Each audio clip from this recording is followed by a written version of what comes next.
Hi everybody, my name is Sean O'Meara and I'm a physician, ND, and I'm specializing currently in health and performance optimization. So I'm one of the first to get into this particular space, and I think it's going to be an important contribution to the whole field of medicine, because I think we've lost our focus on what it means to be healthy and how to become healthy.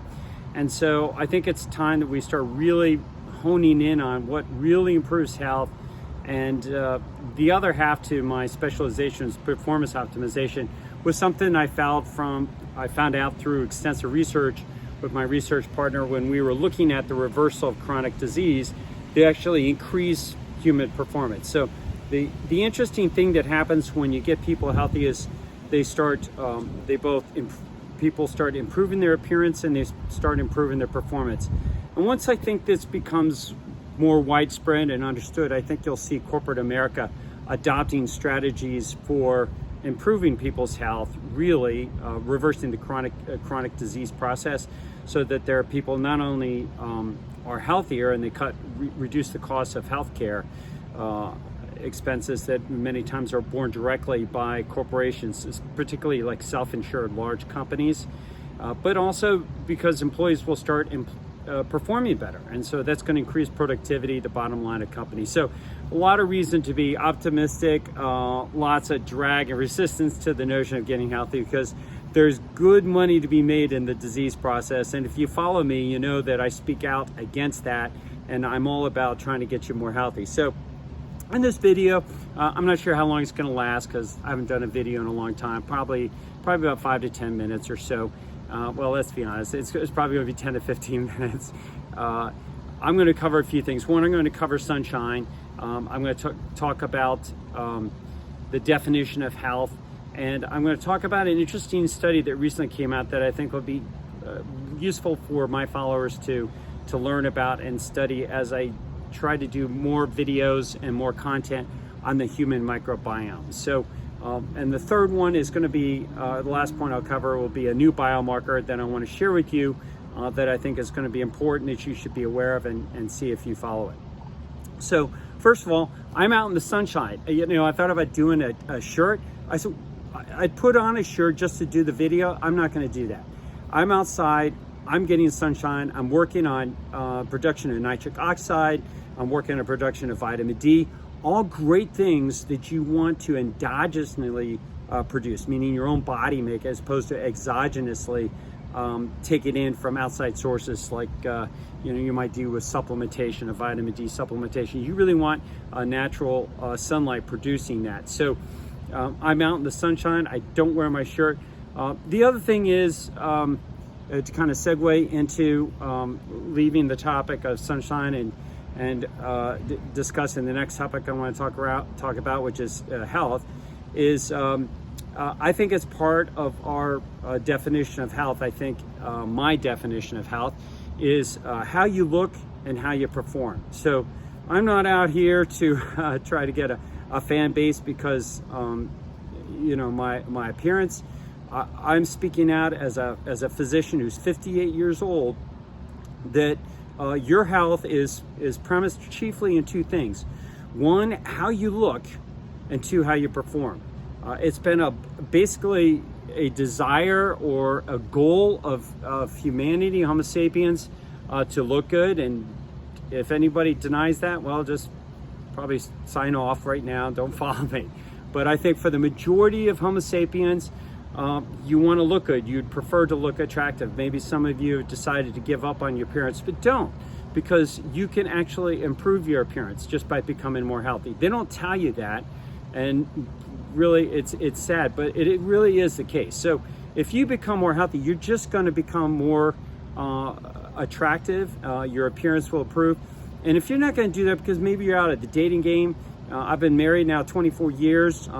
I don't become healthy to try to attract a different mate. I got a great wife, a great mate, but I want to be also more influential. So if you improve your appearance, you improve your health, you improve your appearance, you improve your ability to interact with other people. And that's what life is about, your relationships, the work you do. And so the new kind of terminology is becoming a better influencer. So you will be a better influencer, not only just by your content, whatever you say and share with people, but how you look and how you appear to them. Because biologically, people are looking at you through software that was written in their brains a long time ago, ancient generations, a million years more ago. Software brain patterns were set to pay attention to people, other human beings that look good. Why? Because we're all about living. And if people look good, they're living better. And we want to live better. So it's one of the most unexploitable truths about health and your appearance is, if you want to become a greater influencer, start looking better. So if you're already great and you look terrible, but you influence people, you would take it to a new level if you improve your appearance, because you're going to increase the attraction and desire of your followers or people you work with, your clients. If you're a consultant, you're doing work and you're telling people, how to operate or do things, sharing knowledge, then you want to look good. The second aspect is you want to perform well. So whatever it is, if you become healthy, you across the board will perform better. So and that covers everything, whatever you do for a job, but also if you play basketball on the side, or if you have some kind of hobby, you do things, you exercise, you work out, you play chess, you want to learn a new language. Everything will get better if you improve your health. So those are time tested. I've seen them multiple times in clients that I've worked with, private patients. And certainly has been the case of my life that my performance, even at the age of 58, is better across the board in everything than at any point in my time, even when I was 20. So really interesting, beneficial points to be aware of and to understand. So my definition again of health is how you look and how you perform. So how you look could be also measured through key biological indicators, certain metrics that you take a look at and will follow. One of them is muscle tonicity. So you want to have good. Your muscles should hang on your frame. The average 58-year-old guy will have muscles that droop, but if they're well perfused. And by the way, I didn't go work out for this video. This is how I look. I have not worked out. This morning I just. Walking around without my shirt on, and you want to look good without your shirt. If you gotta look good by working out, then that's only transient. God bless you. Okay, but what you want to do is you look good all the time. So when you run into people, work with people, you want to look good. So muscle tonicity, and you might be inclined to think that I work out all the time. Well, on average, for the past 10 years, I've worked out about 5. Maybe 10 minutes, about once every 3 days, once every 5 days even. I hardly exercise. So there's a lot more to health than exercising. And there are a lot of people out there exercising, you gym rats and muscle heads out there, lifting weights an hour, 2 hours, 3 hours a day working out. God bless them. They if they want to build that kind of mass, but health is a lot more than just building muscle mass, and you don't need to work out really hard. Our ancestors for the past 3-4 million years did not exercise. They encountered life, and they had real life struggles that were about 3 to 5 minutes, and so that's what I emulate. I do about 3 to 10 minutes of high intensity workout, and it keeps me in phenomenal shape, along with many other things. So if you're just doing diet, you're just doing exercise, you're only getting partial benefits. So health is really optimized health is really a combination of many things. So I use the analogy: if you go to school and you just study math, and maybe you just study English, you're getting educated, but are you really educated if you don't hit everything else? History, geography, geology, biology, chemistry, physics, economics, finance, business, all the other things that make up your education. Where would you be if you just studied math, or just studied English, or just math and English? You wouldn't really be optimally educated. It's the same thing with health. If you just do diet and you don't exercise, or you just exercise and don't do diet, or you do exercise and diet, just those two, as important as they are, and I'm not going to deny that they're not important, then you're not going to be optimally healthy, and you're not going to be able to achieve everything that you're fully capable of achieving like our ancestors did in the past. We have really very little understanding about our ancient ancestors, what they're capable of, but I'm quite sure it was phenomenal what they could do. Their capacity, their biological condition would dwarf anything that we have today. So look for future discussions about that on the internet.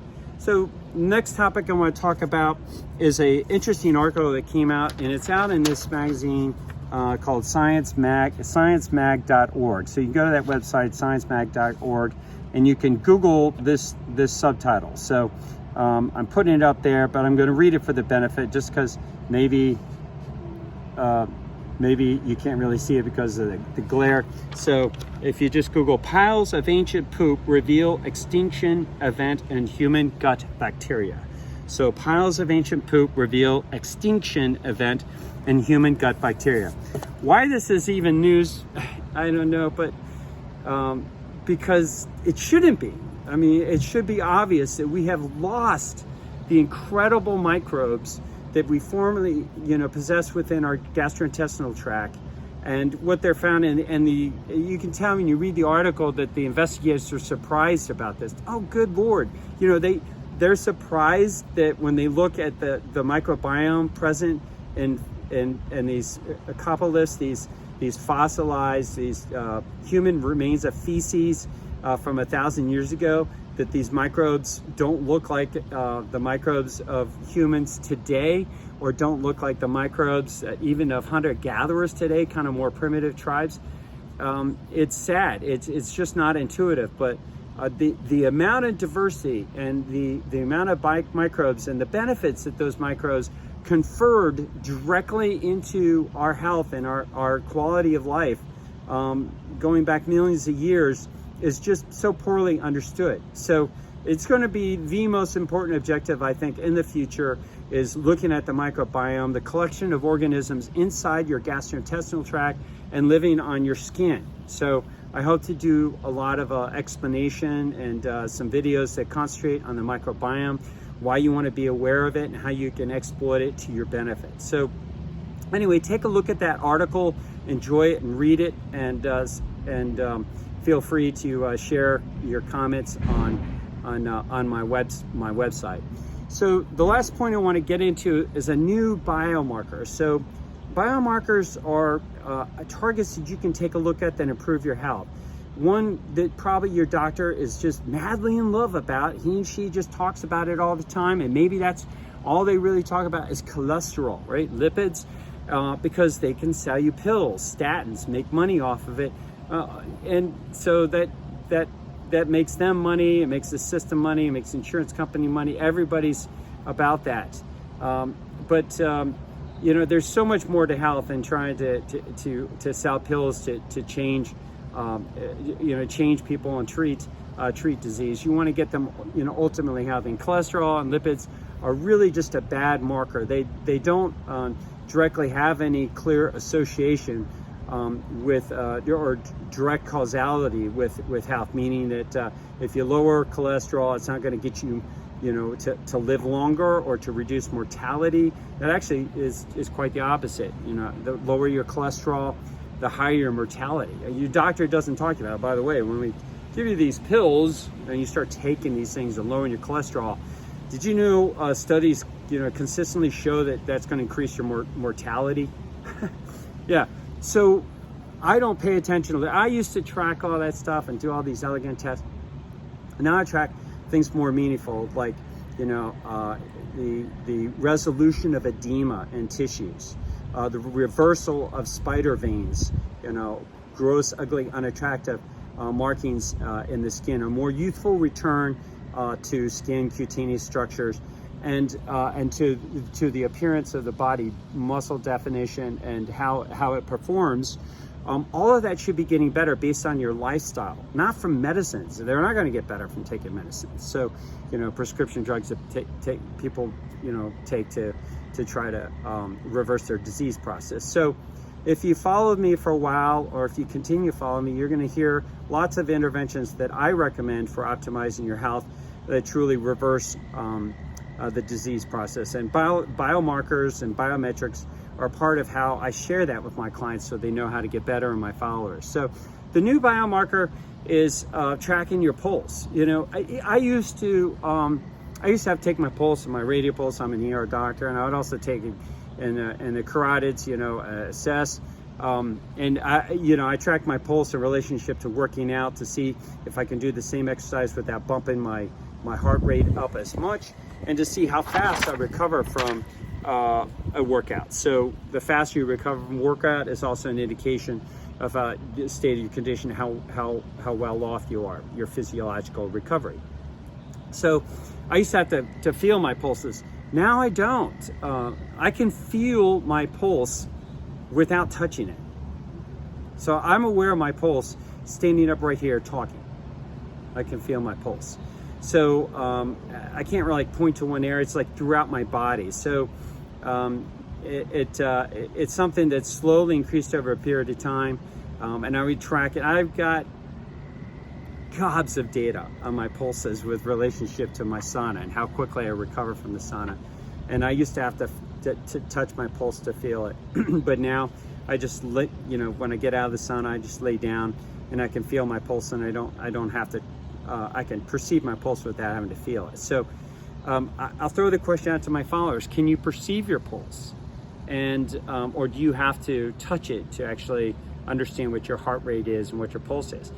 If you're working to optimize your health, watch for that to change so that you become aware of your pulse throughout the day, maybe after you exercise, without having to feel it. So I think that's going to be and I suspect that our ancestors of the past probably tracked their heart rates and used it as a metric, a marker to see how well they were doing. So anyway, it's an interesting thing, and I want you to start. I want to throw it in there as part of the discussion. See if anybody is able to follow their pulses without touching their pulse. And if you track your pulses, why do you track it? And do you use it as a biomarker or a biometric for your health? So interesting tidbits. I hope this video is useful to you. If you like it, give it a like.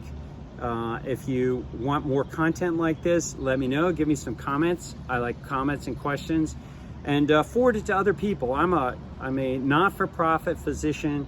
I intend to be able to identify the very best content to optimize the health of human beings and their appearance and performance, and share it with you through social media. I'd like one day to write a book and give it away to charity, so that the proceeds go back to help out others becoming more healthy, and to increase the awareness of health. So hopefully you've enjoyed this content. Consider subscribing to me or following me. Share with other people that you think could benefit from this, and we'll see you next time on my next content.